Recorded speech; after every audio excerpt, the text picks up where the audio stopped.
안녕하세요. 습관공작소 엘로입니다. 오늘은 멋있게 늙는 방법에 대해 말씀드리겠습니다. 첫 번째, 강한 몸을 위해 운동을 합니다. 30대부터 근육량이 줄어들기 시작하기 때문에 근력 운동을 통해 근육을 키움으로 나이 들면서도 강한 힘을 유지할 수 있습니다. 꾸준한 운동을 통해 몸의 균형을 유지시켜줍니다. 젊을 때부터 몸 관리를 해야만 합니다. 두 번째, 스트레스를 덜 받습니다. 스트레스가 없는 사람은 없지만 덜 받도록 늘 여유롭고 유연한 마음을 갖도록 합니다. 규칙과 규율은 있으나 절대적인 것은 없습니다. 스트레스는 세포 단계의 노화를 부를 수 있고 그로 인해 주름, 신경쇠약, 불면증, 탈모, 피부 건조, 소화불량 등등 여러 가지의 질병으로 나타날 수 있습니다. 어떤 환경에서든 유연함으로 대처하십시오. 스트레스를 덜 받게 될 것입니다. 세 번째, 후회나 원한을 버립니다. 지난 일들에 대한 후회스러운 일이나 원한들은 교훈을 삼고 앞으로의 삶을 위해 명상, 독서 등을 통해 자신의 마음과 생각의 그릇을 키워갑니다. 네 번째, 새로운 것을 배웁니다. 너무나 빠른 속도로 세상이 변하고 있어요. 이제는 100세가 아닌 110세까지 산다는 장수 시대에 살고 있습니다. 예전에는 50대만 되어도 늙어다라고 했는데 이제는 50대도 젊은 나이입니다. 해야 하는 것도 많고 책임져야 할 것도 많습니다. 배운다는 것에 두려워하지 마시고 젊은 강사가 가르치는 강의에 수강하여 들어보세요.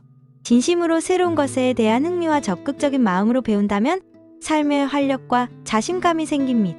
또 다른 무엇인가를 할 수 있는 힘도 생깁니다. 다섯 번째, 메이크업을 과하게 하지 않도록 합니다.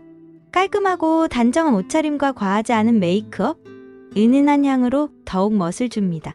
때와 장소에 맞는 품이 있는 메이크업이나 외모는 당신을 더욱 빛나게 합니다. 긍정적이고 유연함을 갖도록 합니다. 불평과 불만, 훈계들로 가득하다면 옆에 있는 사람들이 힘들어지는 것은 당연하고 시간이 지나면 나 혼자가 될 것이다. 긍정적인 사람은 많이 웃고 즐거운 생각을 하기 때문에 모든 세포의 활성화로 면역체계 또한 좋아질 수밖에 없다. 어떤 불편한 상황에서도 유연함을 갖도록 합니다. 유연함은 많은 것을 끌어들이는 힘을 갖고 있습니다.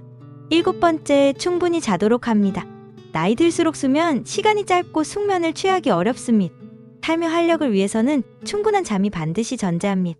숙면을 위해 아침 일찍 일어나고 적당한 운동과 산책, 건강한 식생활, 적당한 미디어, 편안한 잠자리 등 편안하고 충분한 잠을 자기 위해 투자하십시오. 여덟 번째, 건강에 좋은 것을 먹습니다. 영양이 풍부한 음식의 식단을 선택하고 먹습니다. 너무 달거나 자극적인 음식들을 피하고 풍부한 영양소를 보충할 수 있는 다양한 음식들을 섭취하도록 합니다. 패스트푸드나 음료, 커피, 담배, 술 등을 최대한 줄이십시오. 몸에 해로운 것은 쌓여 독이 됩니다. 아홉 번째, 외모의 변화를 받아들입니다. 요즘은 백발로 다니시는 분들을 많이 볼 수 있다. 백발이 이렇게 멋지다니? 백발이라고 관리 안 하는 것이 아닙니다. 생머리에 백발이라면 힘이 없어 보일 수 있어 볼륨 살리기, 파마 등을 해줍니다. 하나의 포인트만으로도 더욱 멋있게 보일 수 있습니다. 멋진 모자, 품이 있어 보이는 스카프, 잘 어울리는 안경이나 선글라스 등입니다. 저는 은은한 향수를 사용하시는 분들을 만났을 때 참 좋았습니다. 멋지게 늙어가려면 나의 노년의 삶을 구체화하고 그 노년의 삶을 위해 오늘을 살아야 합니다. 하루아침에 건강하고 지혜롭고 경제적으로 여유있고 통찰력 있는 삶을 살 수 없습니다. 노년의 지혜로움과 그 깊은 내면의 빛을 어떻게 헤아릴 수 있을까요? 멋지게 늙어가기 위해서 내가 꿈꾸는 미래를 현재로 가져오십시오. 그리고 그 미래에 내가 현재를 살아가는 것입니다. 365일 꽃같은 시간이지만 어제는 비가 오고 오늘은 맑은 날이네요. 같은 우주라는 공간 안에서 내가 어떤 목표와 가치관을 갖고 올바르게 지속적으로 가느냐는 매우 중요합니다. 멋진 미래를 위해 좋은 습관들 더욱 연구하여 올리겠습니다. 감사합니다.